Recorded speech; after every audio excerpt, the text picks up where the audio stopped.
Hi,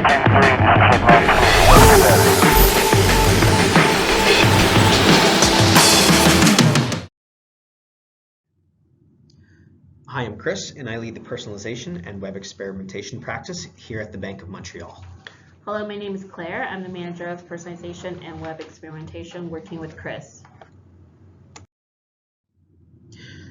For a bit of background, I started the personalization and web experimentation team here at BMO just over 2 years ago.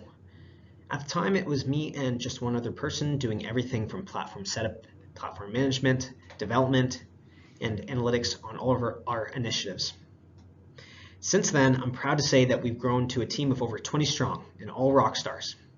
We now have a team of strategists who focus on personalization, web experimentation, next best offers, and machine learning. We have our own dedicated agile delivery team with designers, content strategists, developers, and QA. We have platform managers to ensure that we're getting the best out of our capabilities, and we have a project manager who helps us manage that portfolio that we've grown.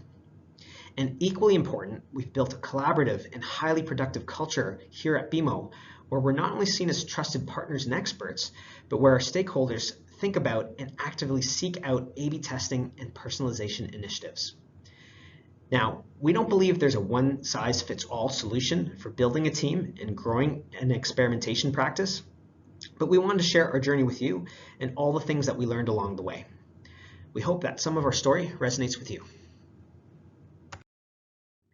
Similar to many other CRO teams, we've also been challenged with how do we drive and demonstrate impact with web experimentation. But before we talk about the demonstrating impact, let's make sure you actually run tests that move the needle. Testing anything and everything is like throwing mud on the wall and seeing what sticks. We've spoken to several CRO consultancies. They suggested an industry average of 20 to 40% test success rate, which is out of all the tests you ran, how many of them had a positive lift and also reached significance? Now, if you think about it, 20 to 40% is less than flipping a coin. At BMO, we have a 60 to 80% test success rate. We're able to achieve this by establishing a testing strategy that balances quantity and quality with a scientific approach. Now, when Claire's talking about that scientific approach, she's referring to this research methodology, specifically starting with business objectives, which is what are we trying to achieve? Not just get more clicks, but are we trying to grow the business? And then moving to setting our KPIs and targets, KPIs being which needle are we trying to move, and target being how far are we trying to move it. Next, going to a hypothesis of what we think is going to happen. Then from there, the experimental design. That's specifically how are we setting up our initiative so that we can make sure we're measuring the right thing and we can effectively measure success. Then once we've run the experiment, we move to results, which is specifically focused around what happened, and then separately go to insights, which is why we think that happened. And lastly, we finish off on recommendations and next steps, whether we continue to run the initiative or we end the initiative there, and what sort of learnings we have if we do one or the other. Now let's talk more specifically about the three-part hypothesis our team has been following. We start with if. What is the variable and element you want to change on your test version? Then, what is the ideal outcome of your test KPI that should be the result?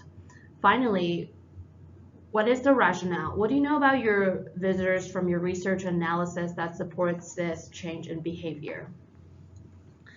Based off the hypothesis, we can then prioritize with the PI method. PI stands for potential, importance, and ease.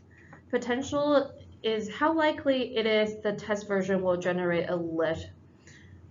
Importance, how important is this test variation to your organization strategically? And finally, what's the level of effort it will take to set up this test? Besides testing for volume, you also want to avoid testing in a circle. Here is a decision tree that could help you avoid testing in a circle. Consider your test KPI versus your control KPI. Did it outperform your control? Was it flat or significantly lower than your control KPI? If it did have positive increase, first question is whether or not it has more to learn. If yes, continue to iterate. However, if no, then go ahead and implement the test version on your website. If the result didn't get a significance, consider whether or not there is strategic advantage to rolling out the test version. Then go ahead and implement. However, if the answer is no, then consider that your end goal for your testing strategy.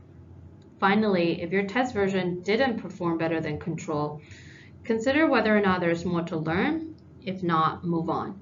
Having an end goal in mind helps you complete your testing strategy. Now, once you've run a successful test, you need to communicate that success and shout it out from the rooftops. One of the biggest mistakes I found most CRO teams make is to communicate their successes only in percentages. Let's take a look at an example. Now let's say we're running an experiment with 20,000 visitors. We have 10,000 in the control group with 100 conversions, and we have 10,000 in the variant group with 300 conversions.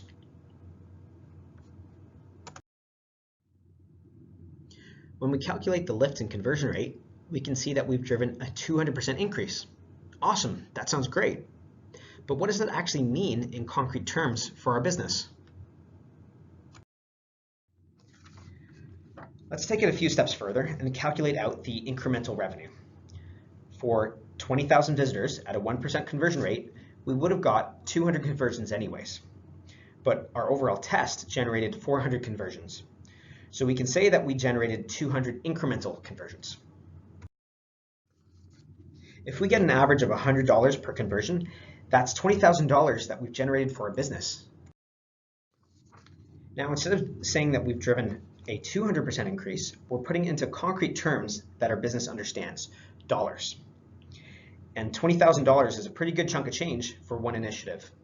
If we keep counting these wins, we can demonstrate a significant benefit for our business. But let's not stop there. The winning experience is going to become the default experience that all of our website visitors see when they come to our website. And your business would have never reaped the rewards if you didn't run that test. If we go into our web analytics platform and pull the annual traffic for that page and apply both the baseline conversion rate from the control group and the new conversion rate from the winning experience, we can figure out that our test identified a winning experience that will bring in 2,400 more conversions than if we had not run that initiative. That 2,400 at $100 per conversion translates to $240,000 in revenue that our initiative will be generating over the course of the year. And if you think of it this way, that $240,000 is enough to cover a few salaries. Now, through leveraging the testing strategies that we've shared here today, and through translating success into dollars, we've been able to demonstrate that personalization and web experimentation at BMO gives back $4 for every dollar invested in our team. Framing your contributions in this way is a really powerful tool when you're trying to demonstrate the value of your team and trying to make the business case to scale your practice. Our aim today is for you to take away these 3 nuggets. First, scale your practice with a testing strategy. Second, avoid testing in a circle. And finally, translating those test success into a language that everyone can understand. Claire and I wanted to say thank you everybody for taking the time to hear our story, and thank you to Guess the Test for hosting us. If you have any questions, comments, any sort of feedback, please don't hesitate to reach out to us on LinkedIn. Thank you.